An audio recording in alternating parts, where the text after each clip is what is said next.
Hello, Colourwerx peeps. Happy Friday. It's great to have you all here in the Colourwerx Studio today. It's a beautiful day in Palm Desert. In fact, I can actually switch over to our cactus cam. Let's see what's going on. Look. We have some activity out on the golf course there. It looks like golfers arriving. Big golfers. Big golfers. I welcome you all in. Thank you so much for joining us today. This is kind of an experimentation and process as we're live streaming to you, and Carl and I are trying to figure this all out. Each week is kind of a little different, and we're trying to add some different things in here and there. So thank you so much again for hopping in today. Please like and share this if you're joining us with friends. This will also be up on our Colourwerx YouTube channel. So we invite you to go over there to the Colourwerx YouTube channel and subscribe so you don't miss tutorials or other quilt-along videos that are going on. And speaking of quilt-along videos, they can ask questions, can't they, Linda? They can ask questions. Yes, they can, Carl. So if you would like to ask any questions or put any comments in, we'll get to those in a minute. But speaking of quilt-alongs, our Mod TV quilt-along is going on right now, and you can go over to the Colourwerx Facebook page. Actually, it's Colourwerx Quilt-Along Facebook page and join on in. You can also go over to our website and see all of the past posts to make this block. Carl's got one out there on the cutting table that we can look at over there. And so the Quilt-Along is going on right now, and we invite you to join on the Quilt-Along. And speaking of Mod TV, I might add that I got a very nice bundle of fabric this week, and I want you guys to gaze upon the glory of this beautiful Colouricious bundle. This is, I hope I'm getting it in the camera there, this is Alison Glass's new batik line called Stitched. And it is gorgeous. And our good friends over at Andover Fabrics sent me this beautiful half-yard bundle because I am going to be making a new Mod TV from this. And so that's pretty exciting and some other projects. But I would check your local quilt shops for Alison Glass Stitched, which is what you're looking at. It has her signature bee right there, which is really cute. And all of these fabrics are just gorgeous. So that's going on right now. And you can find Stitched by Alison Glass, which is her new batik bundle by Andover Fabrics, in your local quilt shops at this point. So I want to jump right in and talk about the quilt that's behind me, the Colorbugs quilt there. The demo that I want to share with you today is about curved piecing. And I think we all know that there's a lot of fear that goes on when we do one of these little drunkards path blocks. So I want to share a little demo that I put together. I teach this in my class as well. And so let me just get over to where I need to get to, and I will share that video with you. Hey guys, today I want to show you how to do excellent curved piecing with no fear and, best of all, no tears. So we'll go down to the cutting board and I'll show you some tips and tricks I've learned along the way.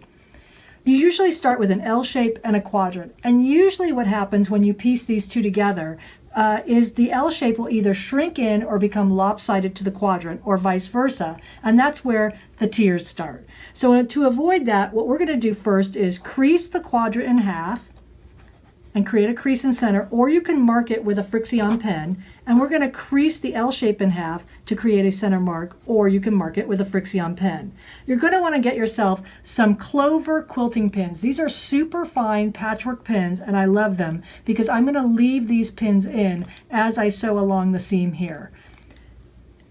So what we're going to do first is we're going to actually put the L shape right sides together with the quadrant. We want to make sure that this point and this point are relatively lined up parallel to each other. And we're going to use only 3 pins when we sew this together. So we don't want to create a porcupine. We're just going to use 3 pins. The first pin that goes in is actually the center mark. The second pin is, I'm going to take the L shape, I'm going to match it to the edge of my quadrant, but I'm going to extend the L shape ever so slightly by about a scant 1/8 of an inch. And the reason I do that is because I know my L shapes are actually more than likely going to shrink in from the quadrant when I sew this, and that way they will actually match the edge of the quadrant when I'm done. The third and last pin goes on the other edge, and again I extend my L shape about a scant 1/8 of an inch, and I may be over exaggerating that for the camera, and I put my pin in place there. Again, I'm going to try to leave these pins in as best as possible when I sew. This thing looks like it'll never go together, but I'm going to show you that it actually sews together perfectly. So you put your unit in your machine starting at one end, and you're going to leave those pins in place and just sew along the edge like that. I use both my fingers, usually one finger holding onto the quadrant and the other two fingers on the other hand on top. And I'm going to pull a little bit to give it a little bit of stretch out on that bias so that things start to come together. And I just sew along the curve, and where I need to stop and adjust, I will. And then I come along the curve again, leaving those pins in place. Very important. That will make everything come out even.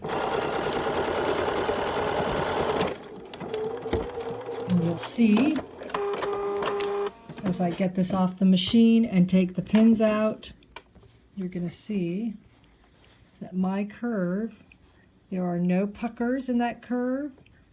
And once it's pressed, it'll be beautiful, and the ends meet almost exactly.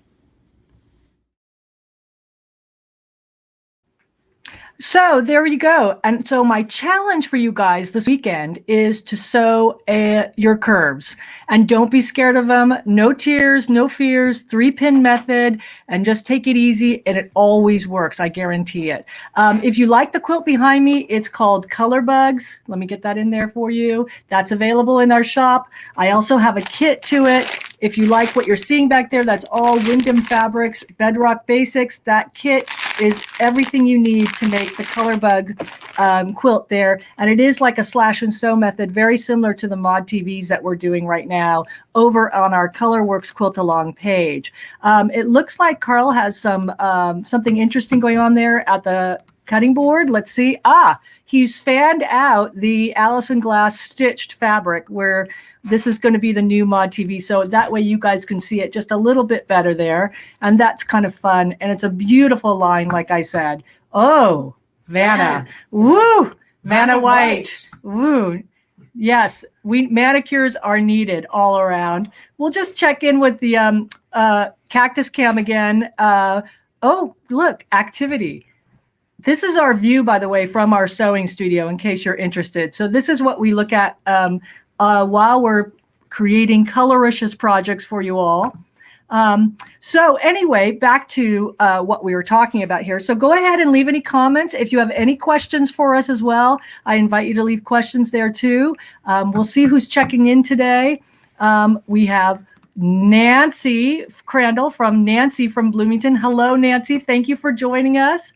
And of course, Julie, a good friend from Pinehurst and also from the San Diego area. Hello, Julie. Thank you again for joining us. Love the mud dogs.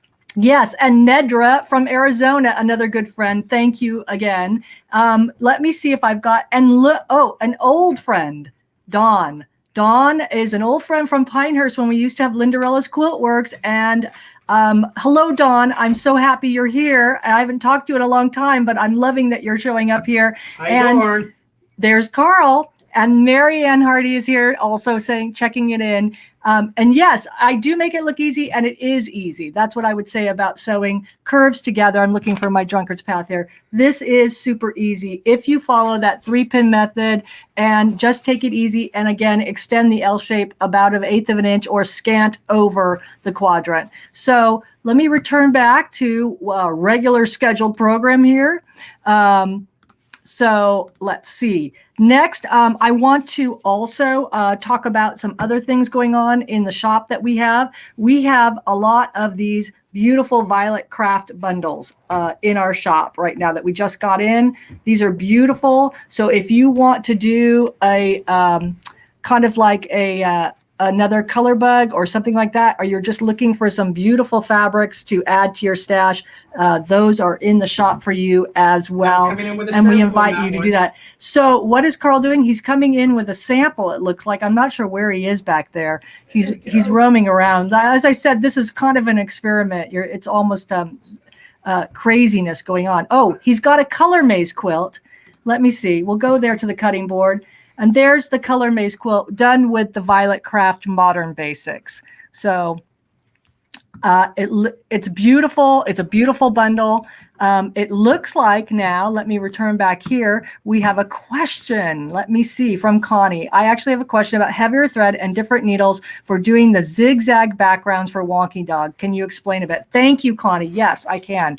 So she's probably referring to, if you see that little mini mod dog right there. Sorry, I'm getting myself acclimated to the camera, that it has heavier thread in the background. I use a 12 weight thread. I like the Aurifil brand. And actually we'll put it right on the cutting board there so you can see it as I'm answering this question. And you can see in the background there's a heavy thread going on in the background that I've quilted the background with. That's a 12 weight Aurifil thread, and I actually use my go-to needle is a 9014 Schmetz needle. And I find that the 9014 Schmetz needle will actually take almost any weight thread. So I can switch between 50 weight, which is thinner, which you use for piecing, to 40 weight, which is a little thicker, to the 12 weight, and not have to change my needle from thread to thread. So thank you, Connie, for that question. I also want to challenge before we bug out of here. We're going to do a giveaway. We are going to start putting gift cards in our Colourwerx shop this week. And so I'm going to ask a question and you need to answer it. And then we'll randomly select from the answers and announce the winner next week in our Finish It Friday. This question, which is, what is your favorite Colourwerx pattern? And all you have to do is just give me a little comment there in the comment section. And then depending on how many we have, we'll randomly select a winner and announce it next week for a $10 gift card in the Colourwerx shop. So I appreciate you guys showing up today. I thank you so much for checking in. Please make sure you like and share this video with everybody, and also check out our Colourwerx YouTube channel. Also check out our Colourwerx Quilt Along Facebook page, where we have lots of coloricious peeps showing up. And we're going to see you next Friday if this is a good time. That's the other thing you can comment on, is let us know if you like this time slot, if you have any questions for us, if you want us to change the topics, we can actually add topics at your leisure, and everything like that. And I want to say have a great weekend, happy and coloricious quilting always, and thank you so much for checking in today. Bye.